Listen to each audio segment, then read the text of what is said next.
And very soon we'll be talking to the new champion, the new super middleweight champion of the world, Carl Froch, who's now holding the microphone between those two gloves that brought him such a sweet success here this evening.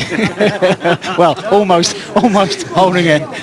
That's as shaky as you've looked all night, actually. But Carl, tell us, how special was that? First of all, I want to say sorry to the listeners for the delay, but I had to fulfil my obligations with Showtime TV.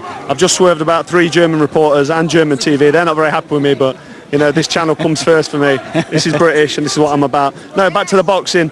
I came here with a game plan and I executed that game plan.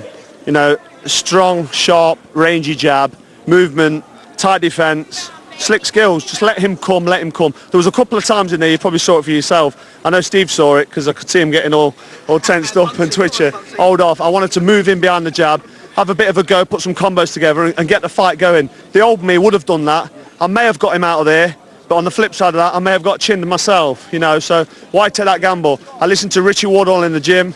I obviously listened first to Robert McCracken, and it's all about boxing and moving. This isn't fighting, this is boxing. And tonight I showed my amateur pedigree. I showed why I was the first guy to win a medal in the World Championships. I used my boxing ability, used my brain.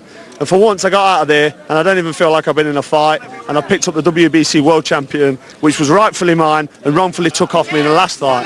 I was just going to say, Carl, I spoke to you at the final head-to-head press conference on Wednesday, and you almost had water in your eyes. You were getting very, very emotional. You were so keyed up for this one. It meant so much to get this thing back. It did, and what you saw there was me really thinking or knowing what I can do if I get the game plan right and how much it means to me, because when the belt got took off me I was devastated, but I was lifted up by the fact that, you know, the belt's still within my grasp. It's still in the Super 6 World Boxing Classic tournament and I can get it back in my next fight. And on the same note as that, it's up for grabs in the next fight as well against Glencoff Johnson, and then I've got to defend against Ward. So, you know, there's fight after fight here, which is risky. I can't sit back now in Nottingham defending my title against Bum of the Month. No respect to any journeyman, but I have to get in there now and fight Glencoff Johnson and then potentially Andre Ward, who's WBA champion, a top American Olympic gold medalist. I'm not messing around. I'm in this sport because I'm in business and I want to secure my legacy as a legend in this sport, and I think I'm doing something close to doing that. And hopefully one day, British television might show one of my fights. Well, I know you're in demand here. Just one more question, Carl. It was a special night when you beat Jean-Pascal to win the title for the first time. Tell us now how it compares tonight.